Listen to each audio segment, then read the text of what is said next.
ரிஷப ராசினருக்கான வக்ர பலன்களை பார்ப்போம்.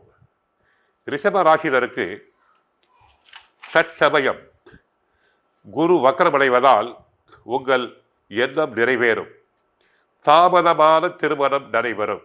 இதுவரை திருமணம் நடைபெறவில்லையே என்று நினைத்தவர்களுக்கு தாமதமாக நல்ல சுபகாரியம் நடந்து வரும். பெண்களுக்கு மனதிற்கு பிடித்த வரன் அமையும். சிலருக்கு மறுமணம் நடக்கும். டைவர்ஸ் ஆனவர்களுக்கு, கணவனை இழந்தவர்களுக்கு மறுமணம் நடக்கும். சகோதர சகோதரிகளுடன் நல்ல உறவு மேம்படும். அரசியல்வாதிகள் பொதுமக்களோடு இணைந்து பணியாற்றுவர். ரிஷபராசிக்கு அவர்களுக்கு தற்சமயம் 5 சூரியன் கேது இருக்கிறார்கள், குரு பார்க்கிறார். ஆகவே அரசியல் சம்பந்தப்பட்டவர்களுக்கு நல்ல பதவி உத்தியோகம் ஏற்படும். அவர்களின் ஆலோசனைகள் ஏற்கப்படும். சில சமயங்களில் ஆரோக்கியத்தில் கவனம் தேவை. செலவுகளும் அதிகரிக்கும். பிள்ளைகளை பற்றிய கவலைகள் வந்து போகும். ஏனென்றால் 5ஆம் இடமாகிய பூர்வ புண்ணியஸ்தானத்தில் 5ஆம் இடம் பூர்வ புண்ணியஸ்தானம், புத்திஸ்தானம், புத்திரஸ்தானம் என்போம். அவ்விடத்தில் பாவகிரகம் கேது இருப்பதால் பிள்ளைகளை பற்றிய கவலைகள், மன சஞ்சலங்கள் வந்து போகும். ரிஷப ராசியினர் அதிக எச்சரிக்கையுடன் செயல்பட வேண்டும். ஆரோக்கியத்தில் கவனமாக இருக்க வேண்டும். சிறு சிறு உடல் உபாதைகள் என்றாலும் மருத்துவரை சந்தித்து உடல் நலம் பேண வேண்டும். ரிஷப ராசியினருக்கு தற்சமயம் 2 அதாவது தன குடும்ப வாக்குஸ்தானத்தில் செவ்வாய் உஷ்ண கிரகம் இருக்கிறார். பிபி பிரஷரை செக்அப் செய்து கொள்ள வேண்டும். முன் கோபம் ஆகாது. யாரிடமும் வாக்குவாதம் செய்தல் கூடாது. சாந்தமாக பேச வேண்டும். சாத்வீகமாக பேச வேண்டும். பொறுமை, சகிப்புத்தன்மை தேவை. செலவுகள் அதிகரிக்கும். எதிர்பாராத வகையில் திடீர் என்று செலவுகள் வரலாம். அதை சமாளிக்கும் சக்தி வேண்டும். ஜென்ம ராசிக்குள் பயணம் செய்யும் குரு வக்ரமடையும் காலத்தில் சிலருக்கு தொட்டது துளங்கும். ஜென்மராசி என்றாலே பெரும்பாலும் வனவாசம் என்போம்.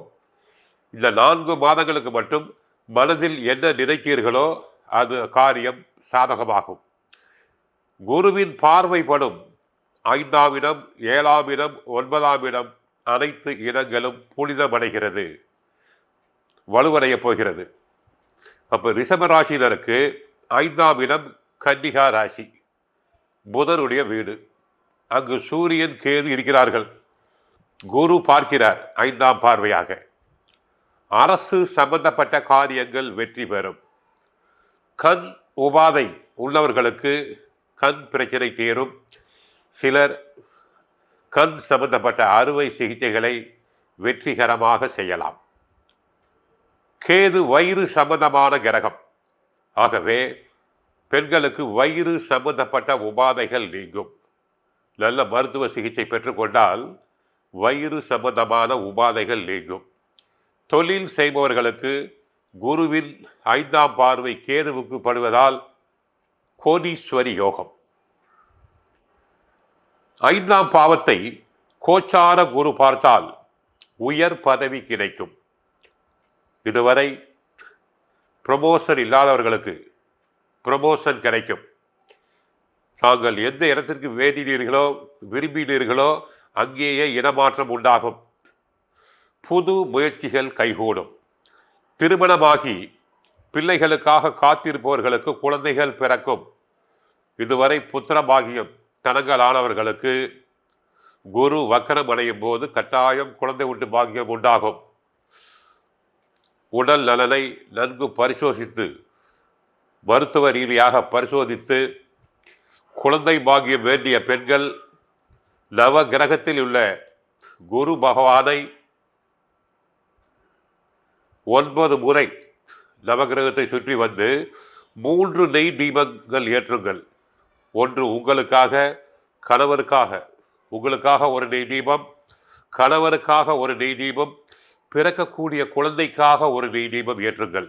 கட்டாயம் புத்திர பாகியம் உண்டாகும். பெண்களுக்கு சுக பிரசவம் உண்டாகும்.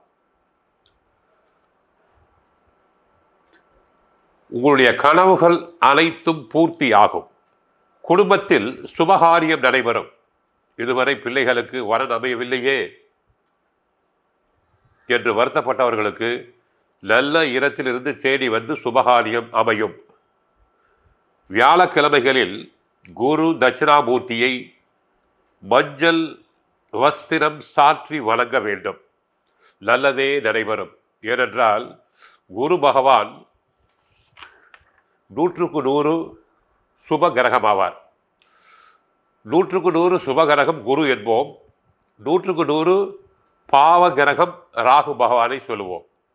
தற்சமயம் ரிஷப ராசினருக்கு ராகு பகவான் லாபஸ்தானத்தில் அமர்ந்து இருக்கிறார்.